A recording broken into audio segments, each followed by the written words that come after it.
दोस्तों, एक बार फिर आपके सामने आपके साथ हूँ एक नया वीडियो लेकर अटेंडेंस शीट का। इसमें हम लोग देखेंगे कि अटेंडेंस शीट हम एक्सेल में कैसे बना सकते हैं इजीली, और उसमें साथ साथ डैशबोर्ड और लीव्स एंड अटेंडेंस को ऑटोमेटिक कैलकुलेशंस कैसे कर सकते हैं। तो आइए चलिए देखते हैं कैसे हम बनाएंगे।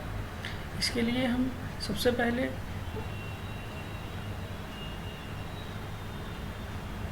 यहाँ पर अटेंडेंस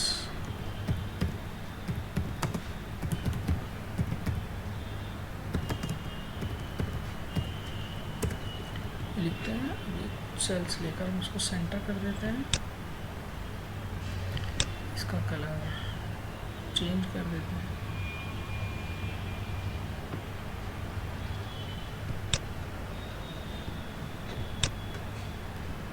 ये तो जस्ट कॉस्मेटिक है।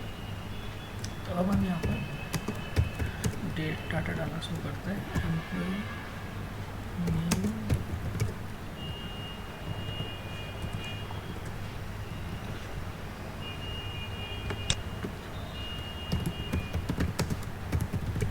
फादर नेम, डिपार्टमेंट,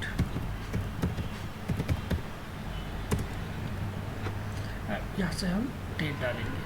तो जैसे कि 1 जून 2017 में पर डाल दे रहे हैं। अब आगे हम यहाँ पे फॉर्मूला लगाएंगे इसमें +1 के साथ, और इस फॉर्मूले को हम आगे कॉपी कर देंगे सेल्स में। अब हम जो हेडिंग्स हैं हमारे, इनको थोड़ा सा प्रेजेंटेबल बनाने के लिए एक बैकग्राउंड कलर दे देते हैं, इसको बोल्ड कर देते हैं।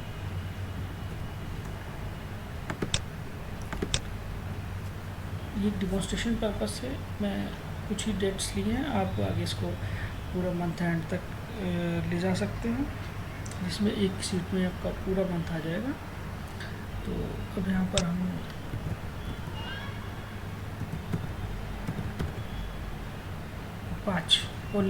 हम पाँच ही एंट्री ले लेते हैं। इसको हम यहाँ से सेंटर कर देते हैं।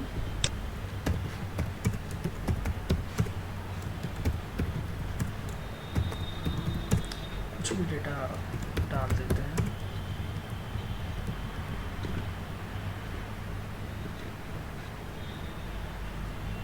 फादर नेम भी आप ब्लैंक छोड़ सकते हैं, बाद में डाल सकते हैं। फादर नेम इसलिए ज़रूरी होता है जिससे कि अगर एक ही नाम के 2 एम्प्लॉय हों तो उनको डिस्टिंग्विश किया जा सके। डिपार्टमेंट, तो डिपार्टमेंट यहाँ पर डाल देते हैं। डिपार्टमेंट की हमें ज़रूरत पड़ेगी बाद में, इसलिए डाल रहे हैं।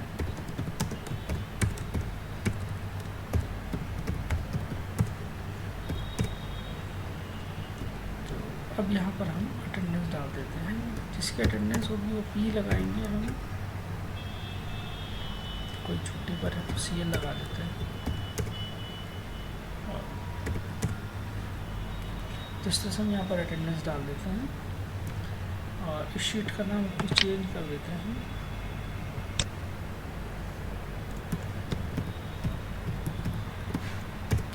तो ये हमारी पहली शीट तैयार है। इसमें डेली की डेली आप अटेंडेंस भरते जाएंगे अपने एम्प्लॉयज़ की। यहाँ पे फादर्स नाम आप बाद में डाल सकते हैं, मैं समय बचाने के लिए नहीं डाल रहा हूँ। अब शीट टू को हम रीनेम कर देते हैं, इसको हम डैशबोर्ड बना देते हैं। तो हम यहाँ पर कैसे करेंगे, यहाँ पर हम एक इंसर्ट करेंगे, एक पिवोट टेबल को इंसर्ट करेंगे। यहाँ पर हम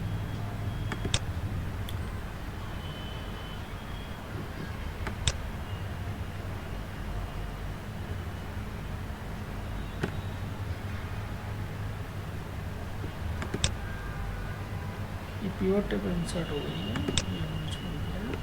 अब यहाँ पर हम देखते हैं कौन कौन से कॉलम हमें लेने हैं। हम यहाँ पर डिपार्टमेंट, वैसे तो हम और चीज़ों पर भी कर सकते हैं, बट अभी हमें डिपार्टमेंट वाइज देखना है, क्योंकि कई जगह क्या होता है कि मैन्युफैक्चरिंग, स्पेशली मैन्युफैक्चरिंग इंडस्ट्रीज़ में, वहाँ पर डेली पर्सनल डिपार्टमेंट को देखना होता है कि क्या मिनिमम लेबर जितनी उनको डेली काम के लिए चाहिए वो अवेलेबल है कि नहीं है। तो उनको अटेंडेंस से पता लगता है। तो ये उनको डैशबोर्ड की तरह काम करेगा। यहाँ पर उनको डिफरेंट डिपार्टमेंट्स दिखाई देंगे और यहाँ पर वो देख सकते हैं कि कैसे कितने लोग प्रेजेंट हैं उसमें। जैसे यहाँ पर हमें दिखाई दे रहा है कि स्पिनिंग में कोई भी प्रेजेंट नहीं है, तो स्पिनिंग में कोई भी प्रेजेंट नहीं है तो वो वहाँ पर कुछ अल्टरनेट अरेंजमेंट कर सकते हैं। उनको पहले ही पता, उनको ईज़िली मतलब पता लग जाएगा कितने बंदे चाहिए, कितने छुट्टी पर हैं। ये एक डैशबोर्ड उनके लिए हो जाएगा। इससे वो ईज़िली पता कर सकते हैं कि उनको किस डिपार्टमेंट के लिए कितने बंदों का इंतज़ाम करना पड़ेगा इस नेक्स्ट शिफ्ट के लिए। यहाँ से उन्हें दिखाई दे जाएगा। तो इस प्रकार हम इसको कर सकते हैं। जब आपको डेट चेंज करनी होगी तो आप इसको यहाँ से हटाएंगे, इसको यहाँ से हटाएंगे और जिस डेट का आपको देखना है उस डेट को आप यहाँ पर ले आएंगे और इसको डेट को यहाँ पर ले आएंगे। तो अभी यहाँ पर डेटा नहीं है तो मैं डाटा डाल देता हूँ, इससे आपको आइडिया हो जाएगा।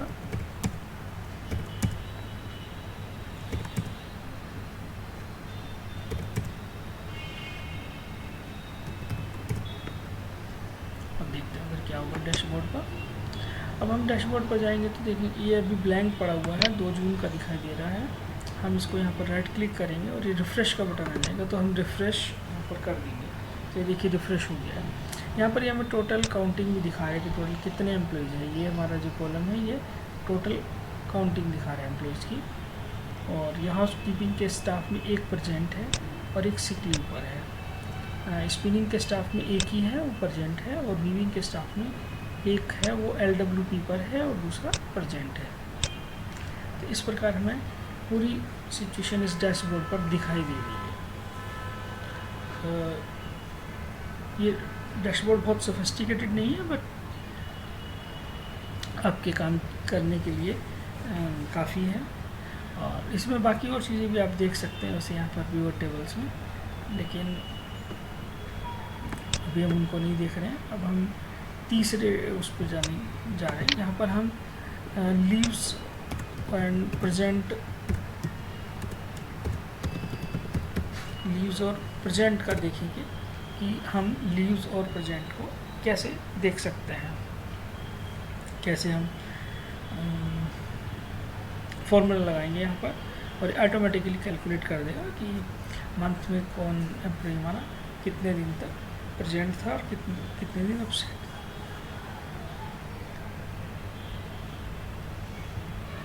तो यहाँ पर हम सबसे पहले करते हैं लीव्स एंड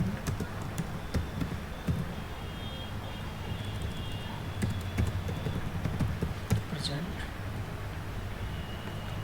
इसको मर्ज कर देते हैं, फोल्ड कर देते हैं और थोड़ा कलरफुल बना देते हैं ताकि आपको अच्छा लगे। इसके बाद हम यहाँ से अटेंडेंस शीट से उठा कर लाएंगे। तो हम ये 4th कॉलम से उठा कर लाते हैं, सॉरी इतना बेटा नहीं, हम यहाँ से सिर्फ शुरू के 4 कॉलम ही उठाएंगे। ये कॉपी किया हमने और इन 4 कॉलम को हम यहाँ पर पेस्ट कर देंगे। हम यहाँ पर सेम उसमें पेस्ट करना ताकि फॉर्मूला लगाने में आसानी। ऐसे तो हम कहीं भी लगा सकते हैं, लेकिन प्रेजेंट अब यहाँ पर हम आगे की डाटा बनाएंगे। Present CM SL LWP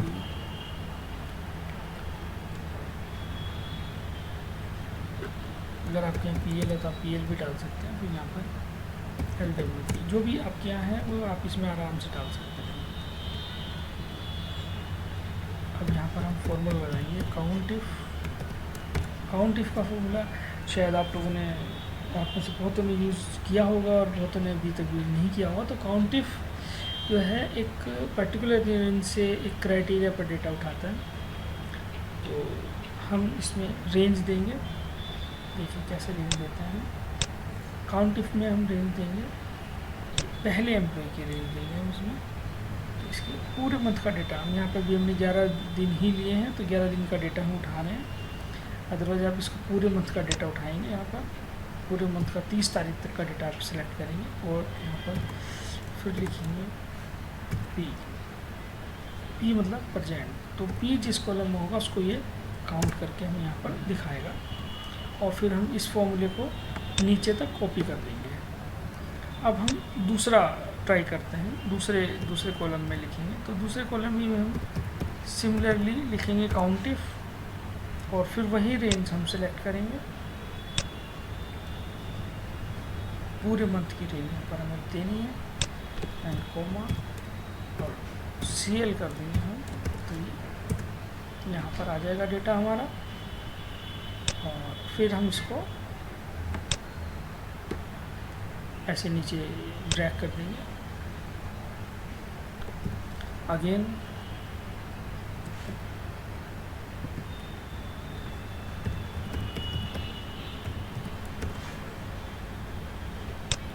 again same range लेंगे हम।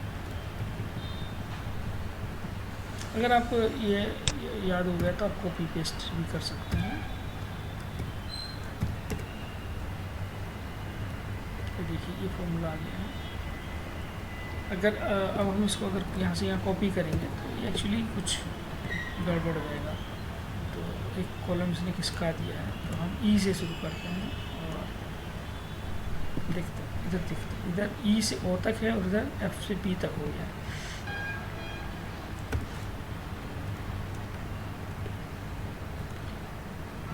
तो हम इसको ठीक कर देते हैं, फिर कॉपी कर देते हैं इसको, LWP यहाँ पर डालते हैं, ओ डालते हैं, ई डालते हैं, ये हमारा आ गया। और अब हम इनको एक ही बार में कॉपी कर देंगे नीचे तक। और ये कॉपी हो गया हमारा। इसको बॉर्डर बना देते हैं, थोड़ा सा सुंदर लगेगा। ये हमारा अटेंडेंस हो गया।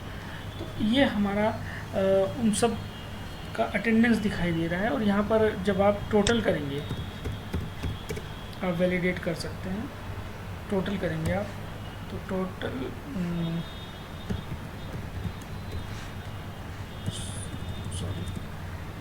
यहाँ पर आप टोटल करेंगे तो सम ऑफ दिस, और इसको हम कॉपी कर देंगे नीचे तक। अभी हमारा डेटा क्योंकि 2 ही दिन का हमने डाला है, तो यहाँ पर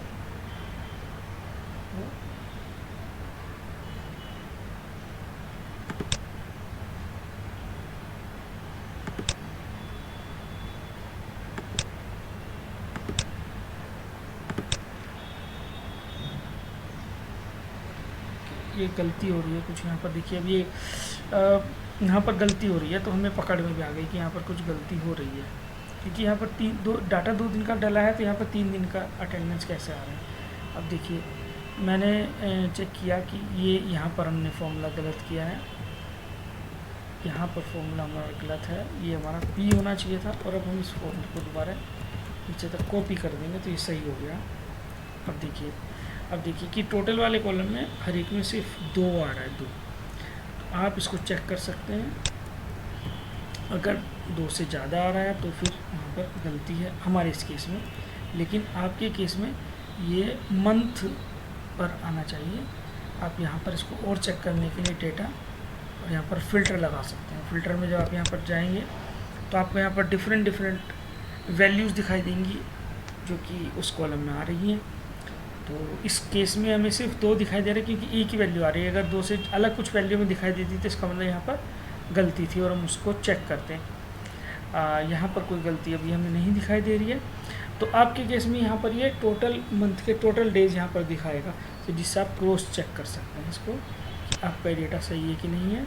इसके अलावा एक चीज़ और है, आपको जो ध्यान रखना है कि अगर आप किसी भी एम्प्लॉय का डेटा डिलीट करते हैं, रो डिलीट करते हैं अगर आप कोई भी एक, तो आपको दोनों तरफ से डिलीट करनी पड़ेगी। सेम रो दोनों तरफ से डिलीट करनी पड़ेगी। मैंने इसीलिए सेम नंबर पर रखा है रोज़ को। 4 नंबर से यहाँ स्टार्ट हो रहा है टेबल, 4 नंबर से ही इस टेबल को यहाँ पर स्टार्ट किया है ताकि आपको कन्फ्यूज़न ना हो। यहाँ से 4 से 9 तक है, यहाँ भी 4 से 9 तक है। तो जब आप यहाँ पर एक नया एम्प्लॉय ऐड करेंगे, सपोज हम एक ऐड करते हैं यहाँ पर एक नया एम्प्लॉय, हम यहाँ पर अंजन ऐड कर देते हैं और ये इसको सेंटर कर देते हैं। जब हम यहाँ पर नया एम्प्लॉय डालेंगे, यहाँ पर उसके फादर का नाम,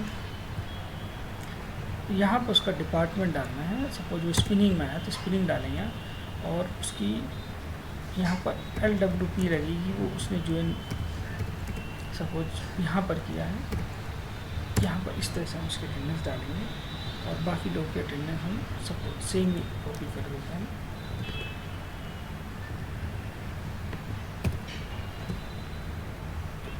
ये आ गई हमारी। अब हम वहाँ पर जाकर देखेंगे, देखिए हमारी 3 दिन की अटेंडेंस है, पहले उसको बाद में देखेंगे, पहले इसको पूरा करते हैं 6 को।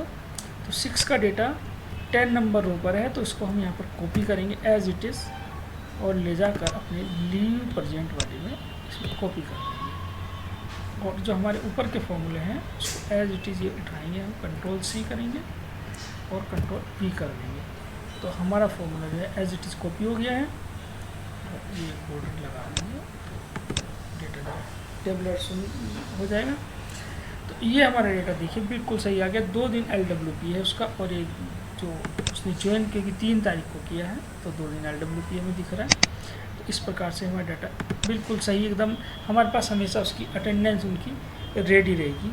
अगर कोई छोड़कर जाता है बीच में तो हमें कोई कैलकुलेशन करने की ज़रूरत नहीं है, बस यहीं से डेज उठाकर उसका फुल एंड फाइनल हम कर सकते हैं। और डैशबोर्ड को देखते हैं। अब डैशबोर्ड पर क्या हुआ, डैशबोर्ड में को फिर हम एक बार रिफ़्रेश कर देते हैं। अब तक इसमें LWP नहीं था, अब देखिए इसमें LWP भी आ गया है। ठीक है, तो इस तरह से हम लोग ये attendance and leave management system आराम से बना सकते हैं अपना। और ये जो लीव का डेटा है, इस डेटा को मैंने एक पहले वीडियो बनाया था जिसमें पेरोल सॉफ्टवेयर कैसे एक्सेल में हम यूज़ कर सकते हैं उसके बारे में बताया था। तो इस डेटा को, जो अटेंडेंस का डेटा है, हम उसके साथ भी मिक्स करके यूज़ कर सकते हैं, और डायरेक्टली हमारी सैलरी तैयार हो जाएगी। तो देखते रहिए एक्सेल की नई नई जानकारियों के लिए, नई नई वीडियोज़ के लिए मेरा चैनल सब्सक्राइब करें। धन्यवाद, थैंक यू।